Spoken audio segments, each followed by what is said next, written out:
আজ তোমাদের বলবো ম্যাট্রিক্স। ম্যাট্রিক্স জিনিসটা কি, এই বিষয়টা নিয়ে আমরা আলোচনা করবো।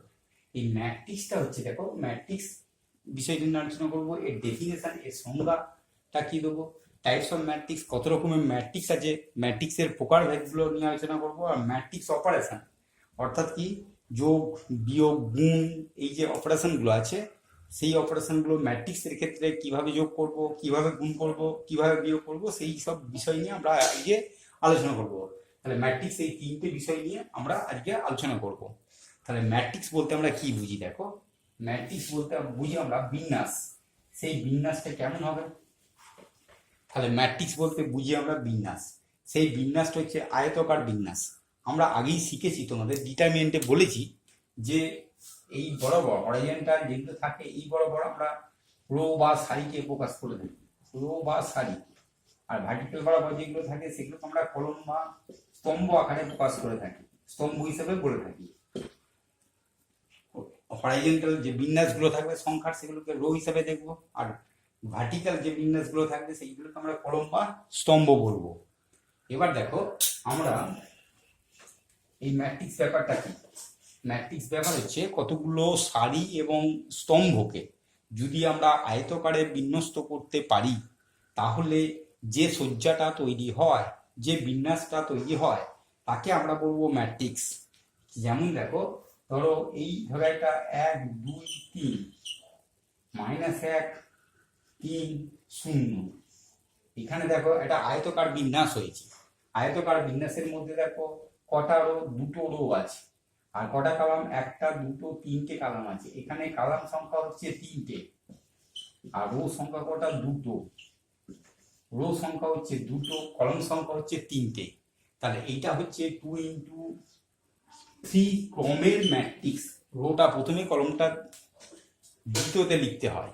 আর ম্যাট্রিক্সের এলিমেন্টগুলো সাধারণত আমরা থার্ড ব্র্যাকেট অথবা ফার্স্ট ব্র্যাকেট এর মাধ্যমে ইন জেনারেল প্রকাশ করে থাকি। ফার্স্ট ব্র্যাকেট অথবা থার্ড ব্র্যাকেটের মধ্যে ম্যাট্রিক্সের এলিমেন্টগুলোকে আমরা লিখে থাকি। তাহলে ম্যাট্রিক্স বলতে কি বুঝি? ম্যাট্রিক্স বলতে বুঝি আয়তকার বিন্যাস।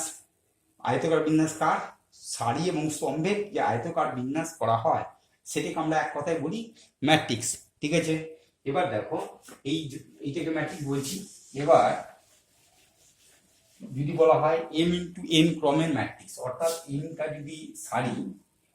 যদি সারি এবং n সংখ্যক যদি স্তম্ভ থাকে, n সংখ্যক স্তম্ভ থাকলে তাহলে সেই ম্যাট্রিক্সটা কিভাবে আমরা লিখতে পারি? দেখো এইটা আমরা লিখতে পারি a11 a12 ডট দিয়ে a1n a21 a22 2n am1 am2 amn। এই যে সজ্জাটা, সেটা হচ্ছে আয়তকার একটা সজ্জা ম্যাট্রিক্স। এটা একটা ম্যাট্রিক্স। এটা হচ্ছে m × n ক্রমের ম্যাট্রিক্স। ক্রম বলতে কি বুঝবো না, কতগুলো রো এবং কতগুলো কলাম আছে সেই দ্বারা যেটা ডিফাইন করা হয়, সেটা হচ্ছে ম্যাট্রিক্সের ক্রম। এইটা গেল আমাদের ম্যাট্রিক্সের ব্যাপারটা। এবার এই ম্যাট্রিক্সের ক্ষেত্রে কিন্তু রো এবং কলমের সংখ্যাটা কিন্তু ডিফারেন্ট হতে পারে। ডিটারমিনেন্ট যেমন দেখেছিলাম রো এবং কলম সংখ্যাটা সমান হতে হবে, এটা কিন্তু ডিফারেন্ট হতে পারে। অর্থাৎ ম্যাট্রিক্সে এইভাবে আমরা লিখতে পারি 2 3 1, এটাও একটা ম্যাট্রিক্স। আবার দেখো 1 -1 0, এটাও একটা ম্যাট্রিক্স। আবার দেখো 1 2 3 5 4 0, এটাও একটা ম্যাট্রিক্স। তাহলে দেখো ম্যাট্রিক্সের ক্ষেত্রে রো এবং কলম দুটোই কিন্তু ডিফারেন্ট হতে পারে। এক্ষেত্রে কটা রো আছে? একটা দুটো তিনটে রো আছে। তাহলে তিনটে রো, কলম কটা? একটা কলাম। তাহলে ম্যাট্রিক্সের ক্রম কত? 3 × 1। আবার এক্ষেত্রে দেখো কটা রো আছে? একটা রো, কটা কলাম? একটা দুটো তিনটে, 1 2 3। তাহলে এটা হবে 1 × 3 ক্রমের ম্যাট্রিক্স। এক্ষেত্রে কত? দুটো রো তিনটে কলাম, 2 × 3 ক্রমের ম্যাট্রিক্স। অর্থাৎ এই ক্রমটা কিন্তু খুব গুরুত্বপূর্ণ। ক্রমটা কিন্তু অবশ্যই মনে রাখবে, যতগুলো রো এবং যতগুলো কলম দিয়ে আমরা ম্যাট্রিক্সের সজ্জাটাকে বানাবো, সেইটা কিন্তু খুব গুরুত্বপূর্ণ এবং সেইটাকে আমরা ক্রম হিসাবে দেখব। ম্যাট্রিক্সের ক্রমে প্রথম যে সংখ্যাটা থাকবে সেটাকে আমরা রো হিসাবে এবং দ্বিতীয় সংখ্যাটাকে আমরা কলাম হিসাবে চিহ্নিত করব। এরপরে যেটা আছে সেটা হচ্ছে টাইপস অফ ম্যাট্রিক্স। কত রকমের ম্যাট্রিক্স হতে পারে? এক নম্বর হচ্ছে আয়তকার ম্যাট্রিক্স, রেক্ট্যাঙ্গুলার ম্যাট্রিক্স। আয়তকার ম্যাট্রিক্স। আয়তকার ম্যাট্রিক্সটা কি? আয়তকার ম্যাট্রিক্স যদি আমরা ম্যাট্রিক্সটাকে যদি আমরা এই আকারে প্রকাশ করতে পারি, এম ও এন ক্রম, এম ইন্টু এন ক্রমের ম্যাট্রিক্স আকারে প্রকাশ করতে পারি, যেখানে এম আর এনটা কিন্তু ডিফারেন্ট, এম আর এনটা কিন্তু এক নয়, সেটাই হবে আয়তকার ম্যাট্রিক্স। এম ইন্টু এন ক্রমের ম্যাট্রিক্সটা দেখলাম, যেখানে এম আর এনটা কিন্তু আলাদা যদি হয় তাহলে সেটা হবে আয়তকার ম্যাট্রিক্স। আয়তকার ম্যাট্রিক্সের উদাহরণ তোমরা এমনি জানো, 2 3 5 7 6 3, এটা একটা আয়তকার ম্যাট্রিক্স। কারণ এখানে দেখো M R এনটা different, M R এনটা different value দিচ্ছে, তাহলে এটা হচ্ছে একটা আয়তকার ম্যাট্রিক্স। এরপরে হচ্ছে তোমার বর্গ ম্যাট্রিক্স। বর্গ 2 নম্বর হচ্ছে বর্গ ম্যাট্রিক্স বলতে আমরা কি বুঝি? বর্গ স্কোয়ার ম্যাট্রিক্স বলতে কি বুঝি? স্কোয়ার ম্যাট্রিক্স হচ্ছে সেই ম্যাট্রিক্সটা যদি এম আর এন এর মানটা যদি সমান হয়, এম আর এন এর মানটা যদি সমান হয় তাহলে সেটা হবে বর্গ ম্যাট্রিক্স। 2 ইন্টু 2, এটা হচ্ছে 2 ইন্টু 2 ক্রমের ম্যাট্রিক্স, অর্থাৎ রো এবং সারি রো এবং কলাম সংখ্যাটা যদি সমান হয় তাহলে সেটাকে আমরা বর্গ ম্যাট্রিক্স হিসাবে চিহ্নিত করব। এরপরে দেখো যেটা আছে সেটা হচ্ছে তোমার রো ম্যাট্রিক্স, সারি ম্যাট্রিক্স। 3 নম্বর রো ম্যাট্রিক্স, রো অর সারি ম্যাট্রিক্স। তাহলে একটা ম্যাট্রিক্সকে কখন রো ম্যাট্রিক্স বলবো? যদি শুধুমাত্র এই ম্যাট্রিক্সটাকে আমরা ধরো এই ম্যাট্রিক্সটা লিখলাম 1 2 3, এটা একটা রো ম্যাট্রিক্স। যদি কোনো ম্যাট্রিক্সের একটি মাত্র রো থাকে তাকে বলবো রো ম্যাট্রিক্স বা সারি ম্যাট্রিক্স। একটাই মাত্র যদি রো থাকে তাহলে সেটা হচ্ছে রো ম্যাট্রিক্স। 4 নম্বর কলাম ম্যাট্রিক্স। কলাম ম্যাট্রিক্স যদি কোনো ম্যাট্রিক্সে কলাম সংখ্যাটা একই হয়, স্তম্ভ একটাই স্তম্ভ থাকে তাকে বলবো কলাম ম্যাট্রিক্স। যদি বি ম্যাট্রিক্স এরকম হয় তো 1 2 -1, এইটা হচ্ছে কলাম ম্যাট্রিক্স। যদি একটাই স্তম্ভ থাকে তাহলে তাকে বলবো কলম ম্যাট্রিক্স বা স্তম্ভ ম্যাট্রিক্স। 3 নম্বর 4 নম্বর 5 নম্বর দেখো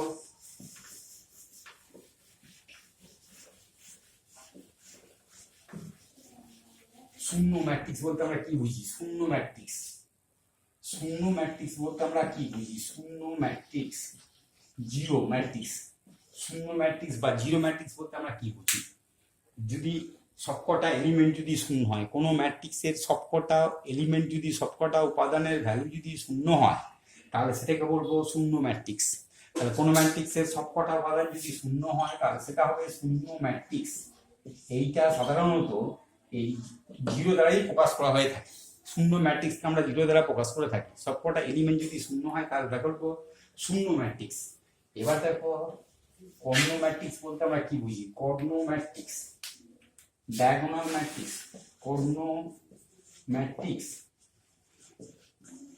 ডায়াগোনাল ম্যাট্রিক্সটা কি? ডায়াগোনাল ম্যাট্রিক্স, কর্ণ ও ডায়াগোনাল ম্যাট্রিক্স। তার ডায়াগোনাল ম্যাট্রিক্স বলতে কি বুঝি? দেখো এখানে দেখলাম এ এলিমেন্টটা লিখলাম ধরো 2,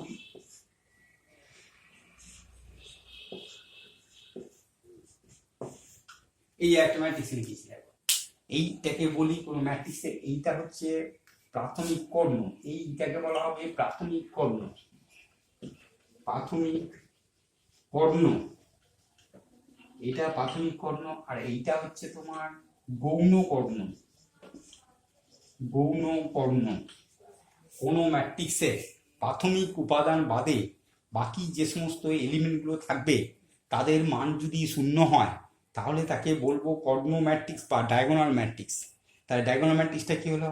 কোনো ম্যাট্রিক্সকে ডায়াগোনাল ম্যাট্রিক্স বলবো তখনই যদি প্রাথমিক কর্ণ বরাবর এলিমেন্টগুলো ছাড়া বাকি যে এলিমেন্টগুলো থাকবে সেগুলো সবকটা মান যদি শূন্য হয় তাহলে তাকে বলবো ডায়াগোনাল ম্যাট্রিক্স। এরপরে দেখো আছে একক ম্যাট্রিক্স বলতে আমরা কি বুঝি? একক ম্যাট্রিক্স, একক ম্যাট্রিক্স, একক ম্যাট্রিক্স। ইউনিট, ইউনিট ম্যাট্রিক্স বলতে আমরা কি বুঝি? ইউনিট ম্যাট্রিক্স যদি কোনো ম্যাট্রিক্সের, এটাকে আই দ্বারা প্রকাশ করা হয়, যদি কোনো ম্যাট্রিক্সের যদি কোনো ম্যাট্রিক্সের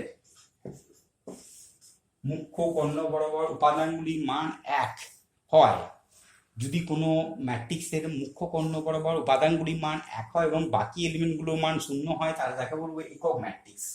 অথবা যদি কোনো কর্ণ ম্যাট্রিক্সের মুখ্য কর্ণ বরাবর উপাদানগুলির মান এক হয়, 1 হয়, তাহলে তাকে বলবো একক ম্যাট্রিক্স। এরপরে হচ্ছে পরিবর্ত ম্যাট্রিক্স। পরিবর্ত ম্যাট্রিক্স বলতে আমরা কি বুঝি?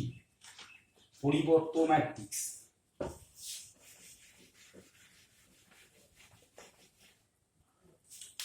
পরিবর্ত ম্যাট্রিক্স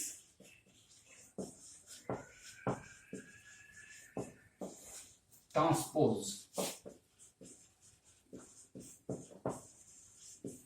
পরিবর্ত matrix transpose of a matrix, এটা বলতে কি বুঝি? যদি কোনো ম্যাট্রিক্সের রো এবং স্তম্ভের যে এলিমেন্টগুলো থাকে, ধরো এ একটা ম্যাট্রিক্স নিয়েছি, সেটা এরকম আছে A B C D E F, এই ম্যাট্রিক্সটা আছে, তাহলে এর পরিবর্ত ম্যাট্রিক্স কি হবে? এটাকে এ ট্রান্সপোজ দ্বারা প্রকাশ করা হয় অথবা এ ড্যাশ দ্বারা প্রকাশ করা হয়। এর মাথায় টি অথবা এর মাথায় dash equal to A B C D E F. তাহলে পরিবর্ত ম্যাট্রিক্স বলতে আমরা কি বুঝলাম? যদি কোনো ম্যাট্রিক্সের স্তম্ভ এবং সারিগুলোকে ইন্টারচেঞ্জ করে দেওয়া যায়, অর্থাৎ স্তম্ভগুলোকে কলাম এবং কলামগুলোকে স্তম্ভ আকারে প্রকাশ করা যায়, তাহলে সেই ম্যাট্রিক্সটাকে বলবো পরিবর্ত ম্যাট্রিক্স। অর্থাৎ কোনো ম্যাট্রিক্সকে পরিবর্ত ম্যাট্রিক্স বলবো তখনই যখন কোনো প্রদত্ত ম্যাট্রিক্সের রো এবং স্তম্ভের ইন্টারচেঞ্জের ফলে যে ম্যাট্রিক্সটা গঠিত হয়, তাহলে তাকে বলবো আমরা পরিবর্ত ম্যাট্রিক্স।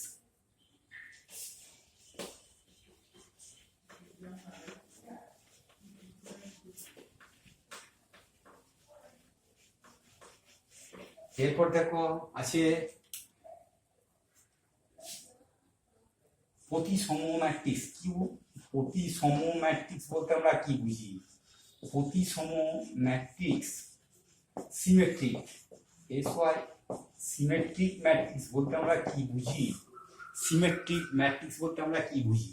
তাহলে একটা বর্গ ম্যাট্রিক্স, যে কোনো একটা বর্গ ম্যাট্রিক্স নিলাম, ধরো 1 2 3, যে কোনো একটা বর্গ ম্যাট্রিক্স নিচ্ছি, ধরো 1 2 3, তারপর নিচ্ছি ধরো 2 4 5, 2 4 5, তারপর নিচ্ছি ধরো 3 5 6, 3 5 6, এরকম একটা ম্যাট্রিক্স আমরা গঠন করেছি। ধরো 1 2 3 এটা।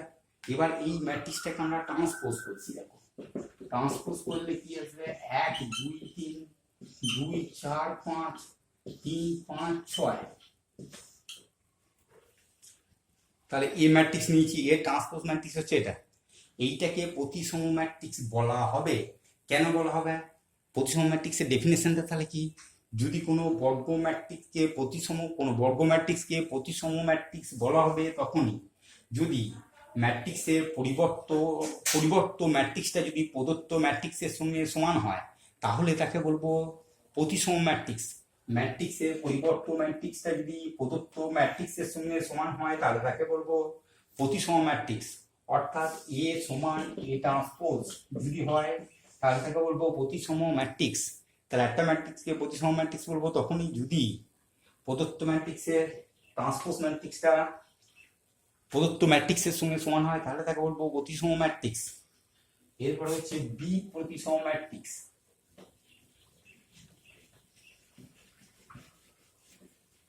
বি প্রতিসম ম্যাট্রিক্স, বি প্রতিসম ম্যাট্রিক্স কিউ সিমেট্রিক।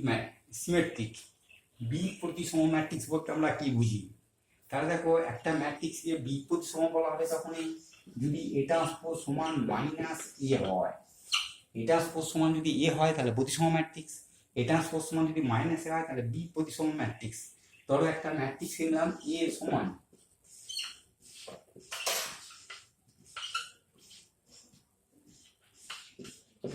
এটা একটা ম্যাট্রিক্সকে নিলাম, এ একটা ম্যাট্রিক্স, এখানে হচ্ছে মাইনাস, এটা মাইনাস, এটা একটা মাইনাস, এ একটা ম্যাট্রিক্স। তাহলে এ ট্রান্সপোজ করলে কত আসবে? এ ট্রান্সপোজ সমান এ ট্রান্সপোজ করলে কেমন আসছে? দেখো এ ট্রান্সপোজ সমান কত? 0 minus H minus G, H G minus F, G F 0, এটা হচ্ছে এ ট্রান্সপোজ। এবার এখান থেকে যদি আমরা মাইনাস কমন নিই, মাইনাসটা যদি আমরা কমন নিই তাহলে 0 H G minus H 0 F minus H 0 F, আর এখান থেকে যদি আমরা মাইনাসটা কমন নিই মাইনাস জি মাইনাস এফ 0, তাহলে এখানে হবে মাইনাস এ ট্রান্সপোজ, এ ট্রান্সপোজ সমান মাইনাস এ, তাহলে এটা হচ্ছে বি প্রতিসম ম্যাট্রিক্স। একটা কথা মনে রাখবে, ম্যাট্রিক্সের ক্ষেত্রে মাইনাস সংখ্যাটা কমন নিচ্ছি মানে প্রতিটা রো থেকে, এখানে রো থেকে নিয়েছি, প্রতিটা রো থেকে অথবা প্রতিটা কলাম থেকেই তোমাকে কিন্তু কমন নিতে হবে। ডিটারমিনেন্টের ক্ষেত্রে যেটা হয়েছিল পার্টিকুলার একটা রো অথবা কালাম, কিন্তু এখানে সবকটা রো এবং কালাম থেকেই, হয় রো সবকটা রো থেকে অথবা সবকটা কালাম থেকে কিন্তু তোমাকে মাইনাসটাকে কমন নিতে হবে। তাহলে এটা সমান হচ্ছে মাইনাসে, তাহলে এটা হচ্ছে একটা বি প্রতিসম ম্যাট্রিক্স। এরপরে যেটা আছে সেটা হচ্ছে তোমার